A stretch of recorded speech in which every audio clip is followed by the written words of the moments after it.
Hey there, welcome back to my channel. My name is David. I'm so glad to actually have you guys back on my channel. If you're new to this space, welcome.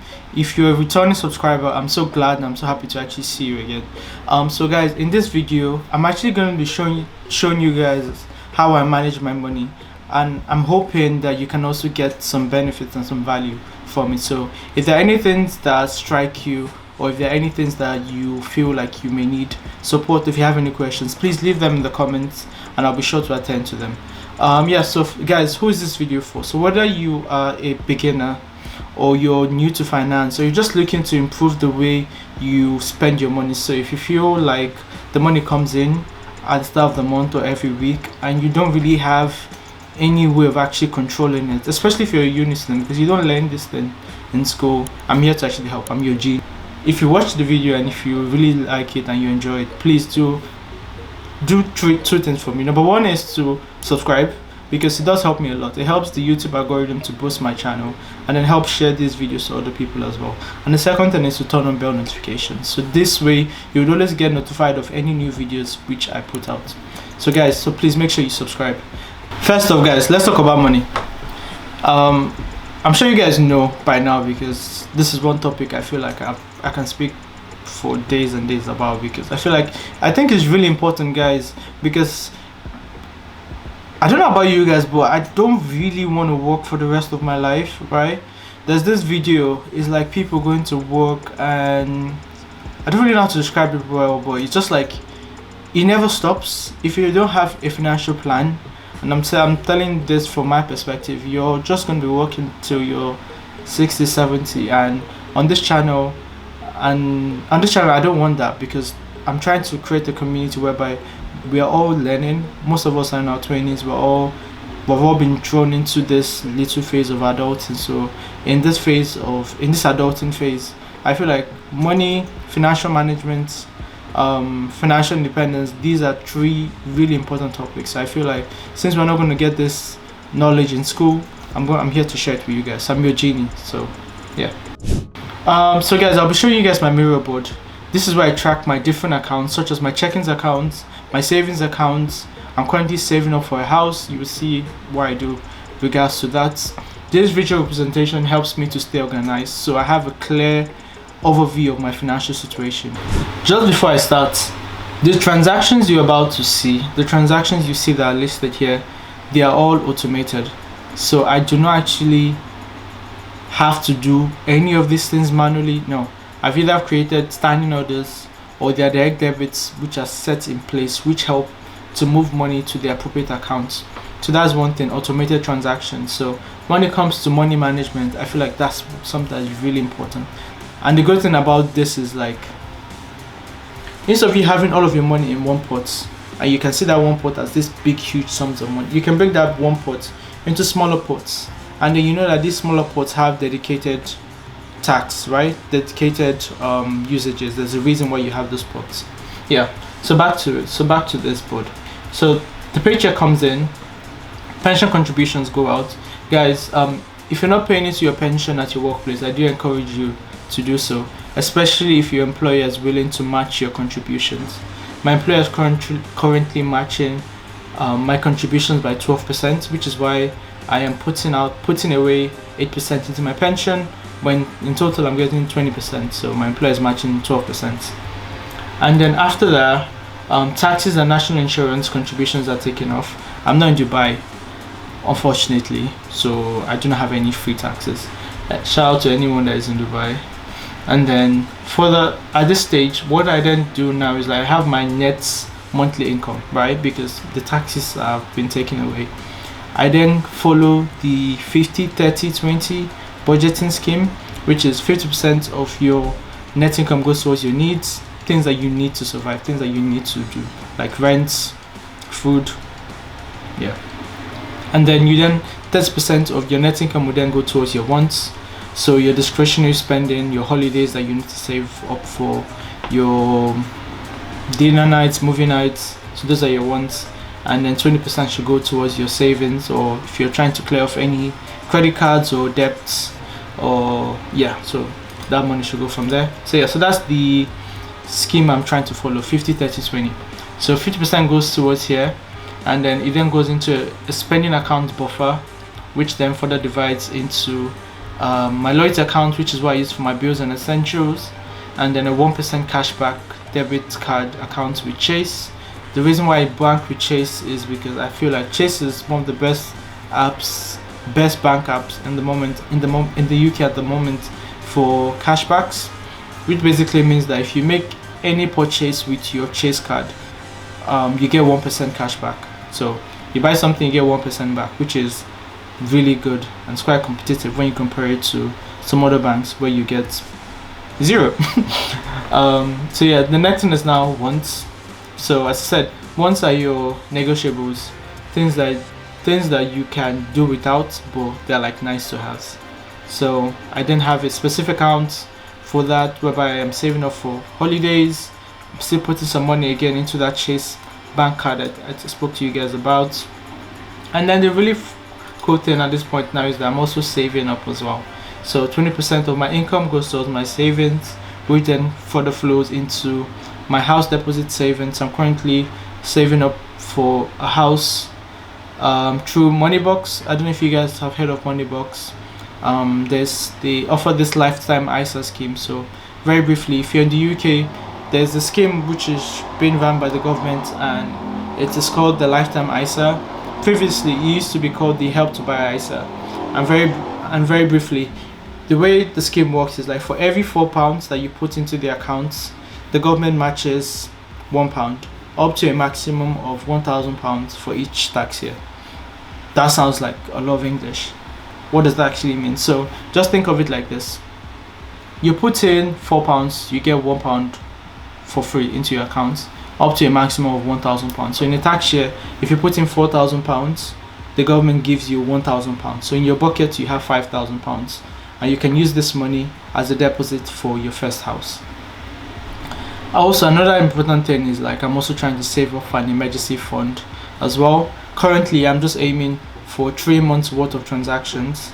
If you're a freelancer, if you're someone with like a volatile income, you may aim for more, but at the moment I feel like 3% will be good to start with. So currently doing that, I'm putting that into a First Direct regular saver account, which currently has the highest rate of interest at the moment, which is at 7%. There isn't an account which pays you more than that at the moment. So yeah, so if you're trying to save up for an emergency fund, I'll say that's something that's really important. So do that, put it into an account whereby you can get a really good interest rate, because due to the cost of inflation right now, you need to make sure your money is working for you. And then I then have another short-term savings account with Lloyd's, which is just where I put any money which remains from my savings. So guys, now I'll be sharing how I use the template to calculate my needs, wants, and my savings. I would also share with you guys the template I also follow to track all of my spendings as well. This simple but effective method allows me to allocate my money efficiently, and it also helps to ensure that I'm meeting my financial goals. So there are two ways of doing this. So I'm going to show you guys a manual method, which is an Excel sheet that I use to track my spendings. I'm also in the other section, I'm also going to show you apps. So it's not just one app, so 2 apps I use to also track my spending. Guys, this is my personal monthly budget. So what I do is, like, at the start of the month, I put in my expected monthly salary. So you can do the same as well, because I'll link this in the description. And then also I put down my projected costs. So mortgage, if you have a mortgage, I'm currently renting, so this is currently what I pay for rent each month. Phone bills, electricity bills, so every type of spending you can put that here. If there's something that you spend your money on that isn't listed, you can feel free to make adjustments to the sheets, so you can include other sales as well. So just try and put everything down. I would advise you to maybe look at your bank app to get some of this information. So if you're not too sure on how much you typically spend on some of these bills, I'll say look at your bank statements.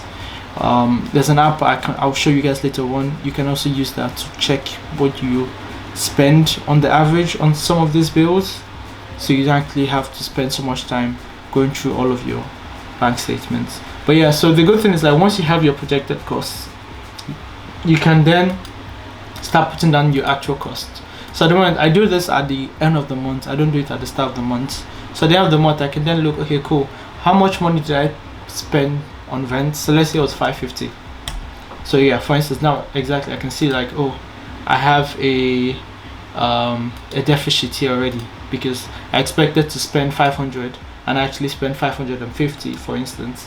Or let's say my phone bill was meant to be £16 and at the end of the day I spent £10. Yeah, so I have a difference of £6. So yeah, so that's what this sheet helps to do.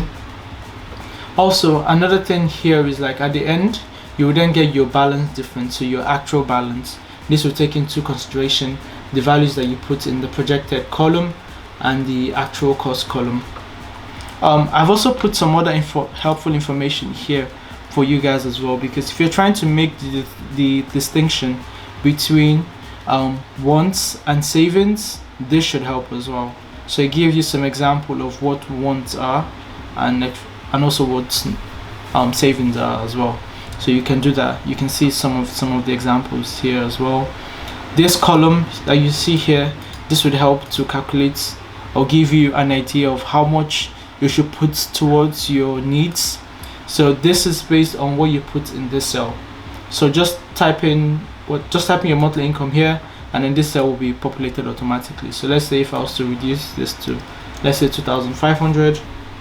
My bad. Yeah. So if you can see, like, this has changed already. So this is based on the value that you put in this column.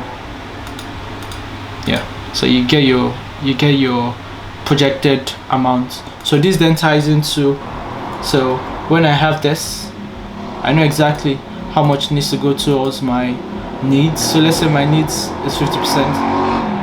I know 1,250 is going to go into these accounts, and then 30%, which is 750, would then go towards my spending accounts, and then 500, which is what I've put aside for savings. 500 is now what will flow into these three accounts. So you can now start getting the idea of how it works. So guys, I'm here again. If you're finding these tips helpful and want to learn more about personal finance, I also post videos on careers and technology. Please do leave a like, please do subscribe. I'm trying to build my network. I'm trying to build this channel to be able to reach so many people and share a lot more content. So I release videos every week covering a wide range of topics, as I said, so please do leave a like and comment. At this point, I'll be sharing one of my favorite tools which I use for investing. It's called Moneyhub. It is a tracker. It's what I use to track my purchases. Moneyhub provides valuable insight into spending habits. It helps you to categorize your transactions, your expenses, and it's just a good way of you staying on top of your budget. I haven't been paid to promote them, so I'm just promoting them based off my experience and the good customer service and the good user experience I've had whilst using the app. I'll walk you through how I utilize this tool to gain a better understanding of where my money is going. So you log on to the app. The first thing you see are these nudges. So what it does is that it looks at your transactions. It helps to predict where you're spending money and helps to give you insights in where you can cut back costs. So that's currently what you see here. So you can review your transactions, recent transactions. You can categorize those transactions into various buckets. But if I go back to the dashboard, this is the bit that I wanted to show you. You can list all your accounts, so you can log all your different accounts. You can also log your retirement account as well, so your pension account here on the app, which is really cool. Not every provider does that, so I'm really impressed with that functionality. You have this graph that shows a little detail into your incoming and outgoing over the previous months, but the functionality I'm coming towards is the spending budget. So what you can do is that you can create mini budgets in the app, and let's say for instance rent, I have put a budget of £650. It will then transverse around my account and it will know when I have paid that amount and then to mark it as done. So I've paid 100% of that particular mini budget. The same can be done for TV, internet, eating out. For instance, I have budgeted £214 for this month.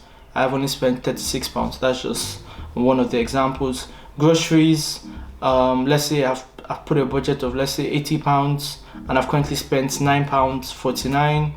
You can see all of that, and then you categorize transactions if you feel the AI hasn't done a good job. If you feel the AI hasn't done a good job in categorizing a particular transaction, you can do it yourself. So you can. No, I'll leave it. You can change it yourself. But yeah, also another thing about the app is like you can set spending budgets over here. So this bit is where I set the spending budget. So eating out, groceries, telephone and mobile, you can set all of that functionality in this bit. Because the good thing about it is, like, let's say you were halfway into the month and you were trying to track your expenses, it would be a lot easier to look at your phone and see the budget as opposed to going through if you're like, for instance, for me, the Excel sheet I showed you guys earlier on, it's a lot easier for me to track this with my phone than start going onto the Excel sheet and seeing where I am, because this just helps and I get real-time insights, which is always helpful. So yeah, so I do recommend the Moneyhub app if you haven't used it or if you do not currently have it. I'm not paid to promote them. I wish I was, but I'm not. But so that means I'm just saying it from my experience. Guys, so the next app I'm also going to show you guys is Snoop. So if I go and look for the Snoop app, which is this one. Funny enough, I typed in Snoop and I saw Snoop Dogg, but there's a different app. One thing I just want to show you guys about Snoop is, like, it looks at your transactions, right? And then it gives you really good insights on where you can save money. And for instance, let's say let's take this first Snoop, which is the Snoop of the day, and it says last chance, get triple rewards on your £268 Tesco spend. So I go into the app and it tells me, David, you have spent £268 at Tesco in the last year. You can redeem your purchases for points, and you can redeem those points for partner deals. And this is what I was speaking about earlier on. I didn't know about this, and it's really cool, and it's quite handy that there's an app that offers this functionality. And not just this, it looks at other ways you could also save money as well. So it shows you that there are some bank switch bonuses, which is what I spoke about in my previous video, ways you can get cinema deals off.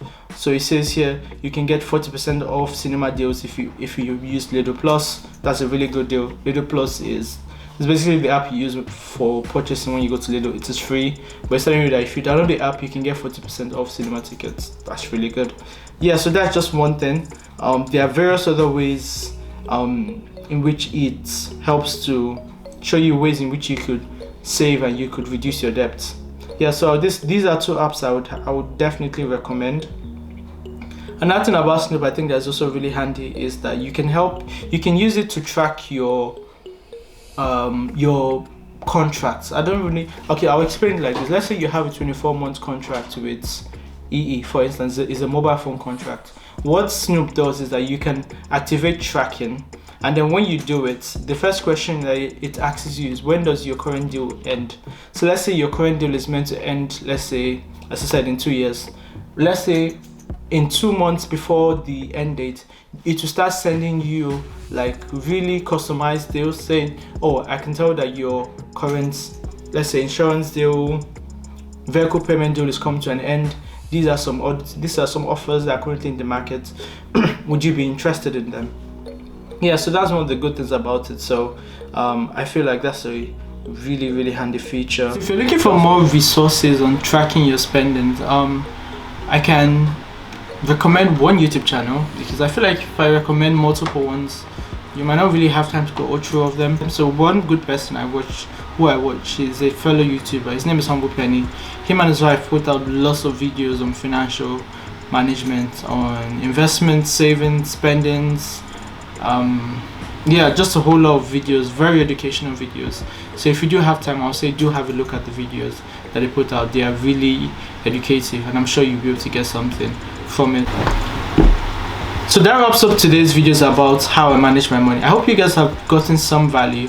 I do know it's not easy when it comes to finances, like speaking about it, but I hope like this video gives you some direction into the steps you can take to have better control over your finances. Remember, it's all about finding a system that works for you. So if you're using the Excel sheets, if you're using digital apps, if you're using something else, if you're just using nothing, if you feel like that works for you, that's fine. It's all about just finding the right system.